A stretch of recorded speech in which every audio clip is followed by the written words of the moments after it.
guys, and welcome back to my channel. I am Jasma, and today we're discussing 6 other ways to measure your progress outside of the scale.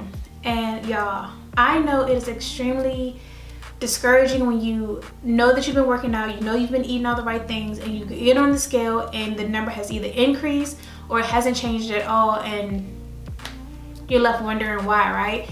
Super discouraging, I get it, but here are 6 other ways that you can actually measure your progress without jumping on the scale. So first and foremost, photos. Who don't like good photos, right? So I literally have like 10,000 photos in my phone. I had to go through and delete some the other day, but it's so amazing to go back and look at old pictures of myself along the journey that I'm still on, but just to see how much has changed. Taking pictures to me is superior. It's like the top.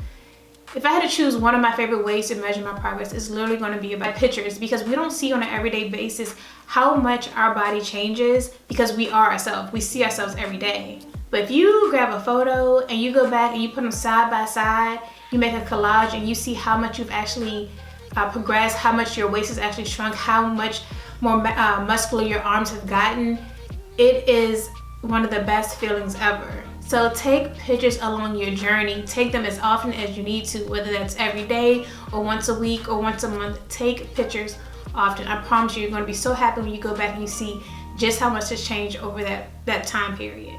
Secondly, measurements. So this is done by using one of the soft measuring tapes, and you can measure different areas of your body, including your arms, your waist, your hips, your thighs, just as a way to measure progress outside of the scale. I recommend giving yourself about a 30-day window between measurements just to see what has really changed over that time.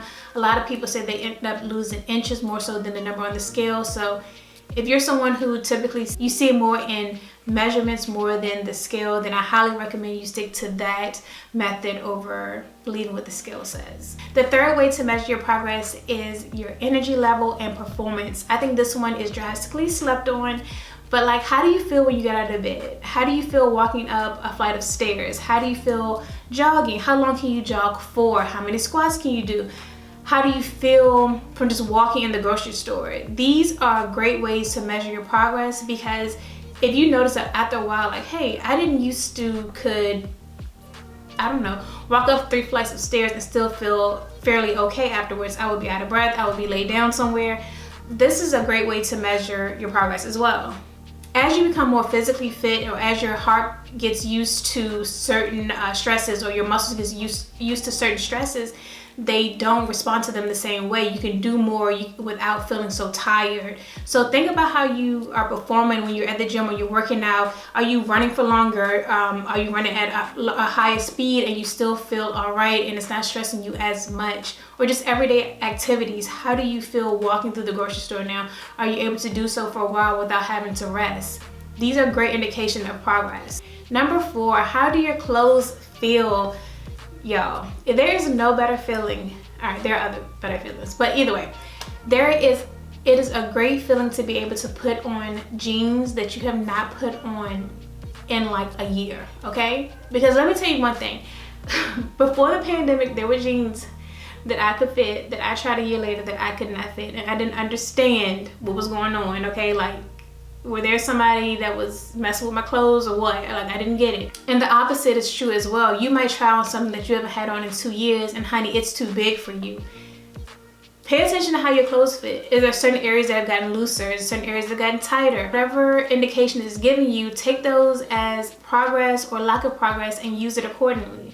The 5th way to measure progress outside of the scale is your medical records, your labs, your medical work, your cholesterol, your high blood pressure, whatever type of medical issue you may be going through that can be changed by your eating habits and by your physical activity can be used as signs of progress. You know, maybe you went to the doctor 3 months ago and they told you were on the verge of high cholesterol, and you were back and your LDL numbers and your HDL numbers look so much better and they were where they should be. Your physical activity or lack of directly impacts your medical records and your medical conditions. So does your eating as well. So use those as measurements of progress. Don't take those as short winnings or like, okay, fine, my numbers are better. No, like that's an indication that you're healthier. And health isn't necessarily defined by a number on the scale. It has so many other variables. Last but certainly not least is your body fat percentage. So this can be done in a few different atmospheres. It can be done at home with skin calibers, doing a skin fold test, and that's basically where you take measurements of fat from different areas of your body. It's a whole layout and a whole formula, and that helps you to determine your body fat percentage. You can also do things such as bod pod, a body fat scale. These are typically done in more professional settings, and there are a few other methods as well that are done by medical professionals that you also use as a way to measure your body fat. As we all know, body fat is literally like, that's the enemy when we have too much of it. That's the thing that's going to weigh down on our arteries, and that's the stuff that's clogging up different parts of us. Body fat is extremely important, and it's also a great way to measure progress as well. So if you see that number decreasing, like, kudos to you. So these are 6 different ways to measure your progress outside of the scale. Most of us get scales from the local store, Target, Walmart, that don't necessarily show a full picture of what your body is made up of. It's not taking account of water, bloat, or whether it's that time of the month, or any external stressors that may be affecting your weight as well. The scale is simply just a number, so there are different variables that could actually change that number. And it may not just be because you aren't losing weight. You could have gained muscle mass. But again, most home scales won't tell you that. I encourage you to really lean in on other methods as a way of progress, because if you put in the work and you're really truly eating the things that you're supposed to, then you will see progress. And I just encourage you to continue on your journey, and I will see you guys in the next video.